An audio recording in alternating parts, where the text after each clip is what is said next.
अस्सलाम वालेकुम स्टूडेंट्स। ये हमारा वीक 10 है असेंबली लैंग्वेज का और ये क्लिप नंबर 1 है। अच्छा, इस वीक में हम थोड़ा बहुत और प्रोसीजर को एक्सप्लोर करेंगे। साथ ही साथ हम देखेंगे कि हमारे पास अरेज क्या हैं। हमने ऑल्दो हमने अरेज को थोड़ा डिस्कस किया है, लेकिन हमने अब जैसे हमने उन्हें रियल प्रोग्रामिंग में हम अरेज को यूज़ करते हैं वो हमने नहीं किया।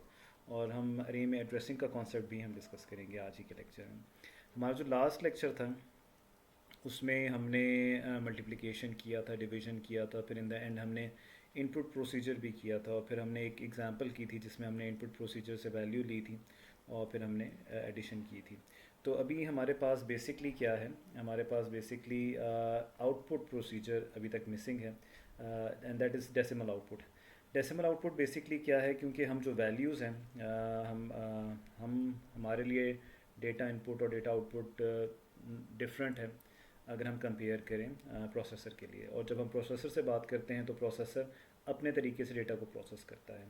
तो इसलिए हमें प्रोसीजर्स बनाने पड़ें। जैसे लास्ट टाइम हमने इनपुट प्रोसीजर बनाया था, आज का जो हमारा लेक्चर होगा उसका जो फर्स्ट टॉपिक होगा वो डेसिमल आउटपुट प्रोसीजर होगा। यानी जो हम डेटा हमारे पास आता है और जब हमें दोबारा डिस्प्ले हो तो हमारे पास जो डेटा डिस्प्ले हो वो नॉर्मली हमारी ही अंडरस्टैंडिंग के मुताबिक हो, वो डेसिमल में हो। ठीक है, तो हमारा ये पहला प्रोसीजर हम ज़रा देखते हैं। Basically it is the continuation of the last topic जो हमने छोड़ा था। अच्छा, यहाँ पर हम पहले देखेंगे कि डेसिमल आउटपुट प्रोसीजर काम कैसे करेगा, फिर उसका ये एल्गोरिदम है उसको देखेंगे, और फिर हम यहाँ पर क्या करेंगे, हम यहाँ पर एक एग्ज़ाम्पल भी करेंगे कि कैसे हमारे पास डिस्प्ले होगा। ये जो हमारा टॉपिक है ये हमारे लास्ट जो हमारा प्रोग्राम था उससे काफ़ी मिलता है और आपको होपफुली अगर वो समझ आ गई तो ये आपको समझना बहुत आसान होगा। अच्छा, सबसे पहले आउटडेक हमने यहाँ पर प्रोसीजर का नाम रखा है। ये हमारे पास डेसिमल प्रोसीजर है आउटपुट के लिए, ये उसका नाम है। हमारे पास जो वैल्यू हम अज्यूम कर रहे हैं वो हम इसमें कर रहे हैं ए एक्स में। अच्छा, हम यहाँ पर सबसे पहले चेक करेंगे क्या हमारे पास ए एक्स की वैल्यू साइन वैल्यू तो नहीं है, और अगर साइन वैल्यू है तो उसके लिए हमें क्या करना पड़ेगा कि हमें ए एक्स की वैल्यू को निगेट करना पड़ेगा। ठीक है, यानी वो हम देख लेंगे, अभी आपको समझ आ जाएगी। अगर वो अनसाइन वैल्यू है तो हम उस पर क्या करेंगे, हम उस पर नॉर्मल प्रोसीजर बना के हम उसको नॉर्मली डेसिमल आउटपुट पे करेंगे। लेकिन अगर नेगेटिव वैल्यू है तो पहले हमें उस नेगेटिव वैल्यू को रिप्रेजेंट करना पड़ेगा एज अ नेगेटिव वैल्यू, और फिर हम उस पर डेसिमल प्रोसीजर अप्लाई करेंगे, आउटपुट डेसिमल प्रोसीजर। तो जो हमने यहाँ पर अभी बातें की हैं वहाँ पर हम ज़रा देखते हैं कि हमारे पास ये एल्गोरिदम काम कैसे करता है। वी आर अज्यूमिंग कि हमारे पास जो वैल्यू है वो है ए एक्स में। अच्छा, अगर ए एक्स छोटा है ज़ीरो से तो फिर हमारे पास क्या होगा, फिर हमें माइनस का साइन प्रिंट करना पड़ेगा टू डिस्प्ले कि ये वैल्यू क्या है, माइनस है। और हमें इसका ए एक्स का टूस कॉम्प्लीमेंट लेना पड़ेगा। आपको पता है कि हम जब भी कोई बाइनरी नंबर नेगेटिव में डिस्प्ले करते हैं तो हम उसका टूस कॉम्प्लीमेंट ले लेते हैं ताकि वो नंबर नेगेटिव में रिप्रेजेंट हो। जैसे उसकी मोस्ट सिग्निफिकेंट बिट 1 हो जाएगी। ये हमने काफ़ी डिस्कशन की हुई है। जब ये प्रोसीजर हो जाएगा ये सारे स्टेप्स हो जाएंगे, हमारे पास इफ़ कंडीशन ख़त्म हो जाएगी, तो फिर बेसिकली हम क्या करेंगे, ए एक्स की जो भी वैल्यू है उसको हम डेसिमल रिप्रेजेंटेशन में लेके आएंगे और फिर हम तमाम डिजिट जो करेक्टर्स होंगे उनको हम डिस्प्ले कर देंगे। ठीक है। अच्छा, इस चीज़ को समझने के लिए हम एक छोटी सी सिंपल एग्जांपल करते हैं। वो एग्जांपल ये आपके सामने आ गई है। ये हमारे पास नॉर्मल एग्जांपल है। इस तरह की एग्जांपल लास्ट टाइम भी हमने की थी। अगर वहाँ पर समझ नहीं आई होगी तो यहाँ पर आ जाएगी, अगर वहाँ समझ आ गई तो बहुत अच्छी बात है। अच्छा, वी आर अज्यूमिंग कि हमारे पास एक वैल्यू है 24618। ये वैल्यू हमारे पास कहाँ पर है, ए एक्स में। ठीक है, और हमने इसको रिप्रेजेंट करना है इन अ डेसिमल। ठीक है। अच्छा, अब यहाँ पर डिवाइड बाय 10 करने का मकसद क्या है, क्योंकि हमारे पास वैल्यू हमने डेसिमल में कन्वर्ट करनी है तो हम बेसिकली इसकी कन्वर्जन कर रहे हैं डेसिमल में भी। लेकिन हमारे पास एक इशू है, जो इशू हमने लास्ट टाइम भी डिस्कस किया था और पुरानी प्रोग्राम्स में भी हमने असेंबली लैंग्वेज के जो पुराने प्रोग्राम्स थे उसमें भी हमने एक्सपीरियंस किया था कि हमारे पास क्या होता है, एट ए टाइम एक करेक्टर डिस्प्ले होता है। ठीक है, तो उसको हम कैसे हैंडल करेंगे, तो ये वो बड़ा क्लियरली यहाँ पर एक्सप्लेन हो रहा है। तो अगर मैं 24168 को डिवाइड कर दूंगा 10 से तो मेरे पास क्वोशंट ये रह जाएगा। ऑब्वियसली यहाँ पर एक ज़ीरो आ जाएगा वैल्यू करने के लिए, और रिमाइंडर मेरा 8 रह जाएगा। ये आप लोग अपनी प्रैक्टिस के लिए कर भी सकते हैं। अब मेरे पास जो रिमेनिंग क्वोशंट है, नेक्स्ट टाइम मैं उसको डिवाइड करूँगा। यानी यहाँ का जो क्वोशंट था 2461 जो था, अब उसको मैं डिवाइड करूँगा 10 से, तो मेरे पास अब क्वोशंट ये आ जाएगा और ये 1 आ जाएगा यहाँ पर। अच्छा, यहाँ पर इंपॉर्टेंट बात ये है कि अगर मैं 8 को पुश कर दूँ स्टैक में, उसके बाद जो 1 मेरा रिमाइंडर आएगा उसी मुझे पुश करना पड़ेगा। फिर मेरे पास जो क्वोशंट आएगा 2 4 6, इसको दोबारा मैं 10 से डिवाइड करूँगा, मेरे पास क्वोशंट आ जाएगा 24, रिमाइंडर आ जाएगा 6, इसको मैंने दोबारा स्टैक में पुश कर दिया। सिमिलरली करते करते यहाँ पर आ जाएगा।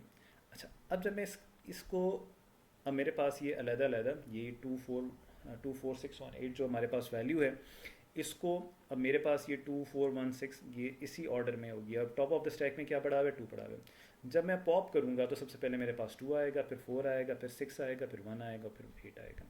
तो इस तरह हमारे पास डेसिमल कैरेक्टर को डिस्प्ले करना अब आसान हो गया है। ठीक है, अब ज़रा हम चलते हैं अपने कोड पर जहाँ पर ये एक्सप्लेन हुआ है। अच्छा, यहाँ पे मैंने सारे कमेंट्स लिखे हुए हैं ताकि आपके लिए आसानी हो। हमारी अब जब हमने वो एग्जांपल भी कर ली, ऊपर हमने एल्गोरिदम भी देख ली, तो अब चीज़ें हमारे लिए काफ़ी हद तक आसान होगी। इसलिए मैंने यहाँ पर डिस्कशन बॉक्स नहीं बनाया, जहाँ पर हमें ज़रूरत होगी वहाँ पर हम डिस्कशन करेंगे। अच्छा, अब हमारे पास हम ये तमाम रजिस्टर्स को पुश कर रहे हैं स्टैक में टू सेव देयर वैल्यूज़। तो इसमें हमें परेशान होने की ज़रूरत नहीं है कि हम ये पुश क्यों कर रहे हैं। हम इसलिए पुश कर रहे हैं कि हमारे पास इसमें जो भी वैल्यू है वो क्या हो, स्टैक में सेव हो जाए, और जब जब हम इसे पॉप करें तो हमारे पास वही वैल्यू आ जाए। अच्छा, यहाँ पर एक और इम्पॉर्टेंट बात है, हम अज्यूम कर रहे हैं कि हमारे पास जो डेसिमल वैल्यू है वो कहाँ पर पड़ी हुई है, वो हमारे पास ए एक्स में पड़ी हुई है। तो सबसे पहले हम क्या कर रहे हैं, ए एक्स की वैल्यू को कंपेयर कर रहे हैं 0 से। अगर वो 0 की इक्वल है या 0 से बड़ी है, ठीक है, हम 0 को तो कन्वर्ट नहीं कर सकते क्योंकि वो 0 वैल्यू आ जाएगी, लेकिन अगर वो 0 से बड़ी है तो फिर हमने यहाँ पर एक प्रोसीजर अप्लाई करना है। लेकिन अगर वो 0 से छोटी है तो हमें क्या करना पड़ेगा, ए एक्स की वैल्यू को पुश करना पड़ेगा। हम छोटी वैल्यू को क्यों देख रहे हैं और हम इसको क्यों प्रोसेस करना चाह रहे हैं, बिकॉज 0 से जो छोटी वैल्यू होती है वो नेगेटिव होती हैं, तो उसको हम पुश कर रहे हैं, उसकी वैल्यू को सेव कर रहे हैं। सबसे पहले हम नेगेटिव साइन को डिस्प्ले करते हैं। ये बात जो हमने कही थी यहाँ पर कि हमें क्या करना पड़ेगा, प्रिंट माइनस साइन करना पड़ेगा। ठीक है, तो हम ये बेसिकली उसके लिए करने के लिए हम क्या करने लगे हैं, हम यहाँ पर DL में ये डाल रहे हैं और हम फिर सब रूटीन टू इंटरप्ट 21 की कॉल करके, तो यानी इसकी मदद से अगर वो नेगेटिव है तो हमारे पास क्या हो जाएगा, नेगेटिव साइन आ जाएगा। अच्छा, यहाँ पर हमने पुश क्यों किया ए एक्स को, हमने यहाँ पर पुश इसलिए किया क्योंकि यहाँ पर हमने ए एच में 2 डालना था और A H is the higher byte of A X की, ताकि हमारे पास वैल्यू ए एक्स की ओवर राइट ना हो जाए, क्योंकि फर्स्ट जो 8 बिट्स हैं वो ओवर राइट ना हो जाए, इसलिए हमने किया। अब दोबारा जब हमने पॉप किया तो हमने ए एक्स की वैल्यू को रिस्टोर कर लिया और अब हमने निगेट कर दिया ए एक्स का। आपको पता है जब हम निगेट करते हैं तो बेसिकली बैक एंड पर ये 2's कॉम्प्लीमेंट हो जाता है। तो जैसे हमने यहाँ पर बात कही थी कि हम यहाँ पर क्या करेंगे, उसको 2's कॉम्प्लीमेंट ले लेंगे, तो ये हमारे पास चीज़ आ गई है। ठीक हो गया, तो हमारे पास यहाँ पर माइनस साइन हैंडल हो गया। यहाँ पर जो हमने कहा था कि अगर हमारे पास ए एक्स की वैल्यू जो है इट इज़ ग्रेटर देन 0, तो फिर हम क्या करेंगे, हम जंप लगा देंगे अल्फ़ा पर, यानी ये पॉजिटिव हुआ तो हम अल्फ़ा पे लगा देंगे। ये वाले तमाम स्टेप्स हमें नेगेटिव वैल्यू में परफॉर्म करने की ज़रूरत है, लेकिन पॉजिटिव में करने की ज़रूरत नहीं है। तो इसलिए हमारे पास ये नेगेटिव में परफॉर्म हो गए और फिर नेगेटिव पे भी सारे स्टेप्स परफॉर्म होने। और अगर हमारे पास वैल्यू जो होती वो क्या होती, हमारे पास पॉजिटिव होती, तो फिर हमने डायरेक्टली यहाँ से स्टार्ट करना था। ठीक है, तो हम अब यहाँ से स्टार्ट कर रहे हैं। ये सारे जो अभी रेस्ट ऑफ द प्रोग्राम्स के आगे स्टेप्स हैं ये सेम हैं दोनों के लिए। ठीक है, तो अब यहाँ पर हम सी एक्स को क्लियर कर रहे हैं, उसकी वैल्यू को आपको पता है कि एक्सक्लूसिव और कर लें तो हमारे पास आउटपुट हमारे पास डेस्टिनेशन में यानी यहाँ पर 0 आ जाती है। ठीक है, तो यानी हम क्लियर इसलिए कर रहे हैं क्योंकि हमारे पास सी एक्स ने काउंट करना है कि कितनी दफ़ा हमने वैल्यूज़ को पुश किया, जो हमने अलग वैल्यू किए हैं, ताकि जब हम उसे पॉप करें तो उतनी ही वैल्यू को हम पॉप कर सकें। आपको पता है कि हमारे पास डिवाइज़र हमने 10 पर करना है क्योंकि हमने डेसिमल वैल्यू में कन्वर्ट करना है, ये हम बी एक्स में डाल रहे हैं। यहाँ पर हमने एक लेबल डिफ़ाइन कर दिया वाइल। अच्छा, हमने यहाँ पर डी एक्स को भी क्लियर कर दिया क्योंकि आपको याद होगा कि हमारे पास जो रिमाइंडर वैल्यू होती है वो कहाँ पर जाती है, डी एक्स में जाती है, और क्वोशंट वैल्यू हमारे पास कहाँ पर जाती है, ए एक्स में। ये डिवीजन में हमने देखा था। तो जब हम हमारे पास जो डिविडेंड है बेसिकली वो अभी ए एक्स में पड़ा हुआ है, आपको ये पता है। अब हम जब उसे बी एक्स पे डिवाइड करेंगे, यानी बी एक्स जो हमारे पास डिवाइज़र है, तो जो हमारे पास क्वोशंट वैल्यू होगी वो ए एक्स में चली जाएगी। यानी अगर 2412461 है तो उसमें से 2416 जो है वो कहाँ चला जाएगा, वो आपके पास ए एक्स में चला जाएगा, और जो रिमाइंडर है वो आपके पास डी एक्स में चला जाएगा, और हम डी एक्स की वैल्यू को पुश कर देंगे। ये एग्जैक्टली वैसे ही हम कर रहे हैं जैसे हमने यहाँ पर रिमाइंडर्स को पुश करते जा रहे थे। क्लियर हो गया?